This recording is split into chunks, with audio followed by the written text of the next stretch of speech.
All right, YouTube, let's get into this. What's going on, guys? Chris here, and today I'm going to be talking about, do I regret buying the Canon EOS R6? What I'm going to be talking about are the things I don't really like and the things that you should look out for if they're things that really bother you, because they're things I didn't know about the camera before purchasing it. Now, I'm not going to be talking about the overheating or the IBIS because those really aren't a problem for me. What I'm really going to be talking about are these little cripples that this camera has, and it's just so annoying. So let's get right into this. Now, first thing, and it's kind of seems like it's a bug, I didn't really realize this was going to be an issue, and that is all of a sudden I realized my video is in 1080p.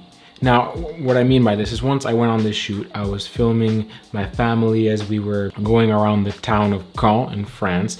And once I had everything set to either 4K 24 or 4K 60.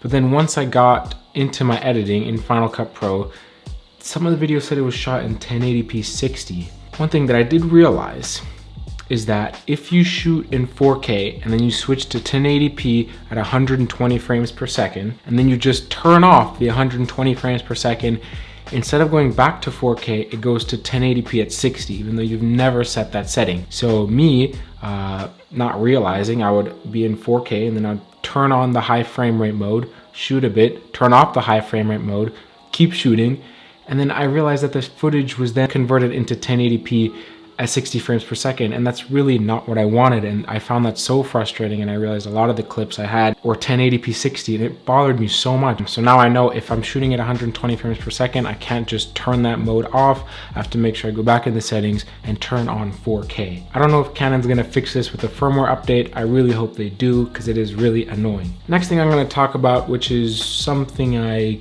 expected, but still is worse than I kind of thought, and that is the transcoding. This camera is shooting 4K at 60 frames per second in 10-bit color, and that's really heavy. Granted, this camera only shoots in IPB, so I don't know if that's a factor, but when I edit in Final Cut Pro, I can't just import the footage and start editing. I have to transcode it into Apple ProRes so that it runs smoothly in my computer. The 4K at 24 can run smoothly if I have like no other apps open and my computer is really cool. But the 4K 60 will just not play through. It'll just completely buffer, and it's super frustrating. So I have to transcode it. And the transcoding takes a long time. I would say hours, really. When I posted the full review, which you should check it out, it took about 5-6 hours to transcode all the media. So what I do is if I shoot with this camera, I prepare to edit for the next day because I can't really edit in the same day. So when I shoot, I have it transcode when I go to sleep, and then when I wake up in the morning, then I'm ready to edit. And that's just a delay I'm not used to. I know a lot of cinematographers are used to this and they've done this throughout their whole career. I'm not used to it, and it is a little frustrating. Next thing I want to talk about, and that is the screen. I didn't realize how small the screen is. I'm used to the Canon EOS R, and the Canon EOS R has a bigger screen than this camera, as well as the R5 has a bigger screen than this camera. It's not by much, but I feel like there's a lot of black bezel around the actual screen, which makes the screen seem really tiny. It's not a huge issue, but I thought it was going to be bigger, and usually when I shoot, I put it in a very clear mode where it doesn't have a lot of settings, just so that I feel the screen is a little bigger. So if I'm checking, I don't feel like I'm crammed in this section, because when you have all the modes on with all the settings and parameters that you're shooting at currently, the screen looks really, really small. I honestly didn't realize it was going to bother me as much as it actually does. But not a huge deal. It doesn't affect the overall image. Next thing I want to talk about, and it's something that is probably the worst of everything here, and those are the dials at the top. If you pay attention to the dials at the top, it has a custom 1, custom 2, and custom 3 settings. But these cannot be programmed to anything video related. They're only for photography. Now, this wasn't the case in my Canon EOS R, and it's not the case in the R5. I think this is something that's an issue with the R6 as well as the RP. I don't know why they do this, because I wanted to set my custom modes. I wanted to set custom 1 to like a 4K 24 for vlogging or for talking like this. And then I wanted to set custom 2 to 4K 60 for my slow motion. And then custom 3 to 1080p 120 if I wanted super slow motion. But I can't. All I can do is keep it in manual video mode and then hit Q and then change the setting myself. not a huge deal, but it's kind of frustrating. I feel like they can fix that in a firmware, but I don't know if they choose not to because this is the worst of the new R cameras, or I don't know what their plan is with that. That's actually just frustrating for me. Another thing that's kind of annoying with this, and then I realized this was a problem with my EOS R, is that when I'm shooting with an auto ISO, the exposure is rarely ever right. And what I mean by that is, I think it's because I have an ND filter on, but I don't know how this camera judges exposure, but when I have it on auto exposure, auto ISO, usually the footage is really dark. And I feel like that's because it doesn't know that there's an ND filter on the camera. This is something that I had also with my EOS R, and it was really frustrating, and it's still in this camera as well.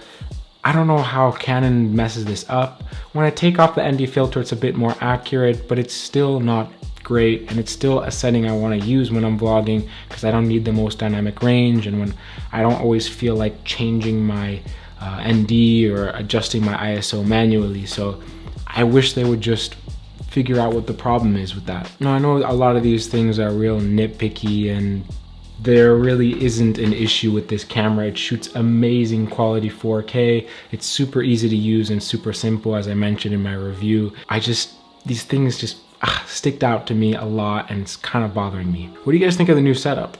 Well, new setup, I keep changing it, but I have my old newer light there shining on a Ronin S. I saw DJI announce their new RS2 and RS2C or something like that.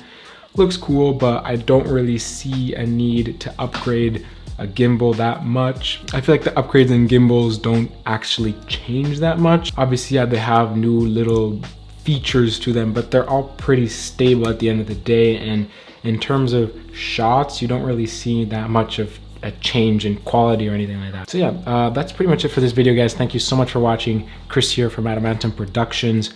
I'll see you guys in the next video. I know I haven't been uploading a lot, and I'm apologizing for that. Just school has been really busy this past week, and I've been trying to focus on that, as well as focus on video, as well as I have clients asking me for music videos and stuff. So back on YouTube, I'm gonna be recording a few videos to spread out through the weeks. Hopefully everything goes well with that. I keep forgetting to use the actual LPE6N batteries or NH batteries that come with the R6, because I have the LP6N or the LPE6. Oh my god, the names are so confusing, but I need to get more. But the problem is these cost so much. To get official Canon batteries are like 80, 100 bucks. Jesus. I'm currently at 1,931 subscribers. I'm so close to 2,000 subscribers, so make sure you guys help me out in that space. So yeah, I keep delaying the outros, but I'll see you guys in the next video. Peace.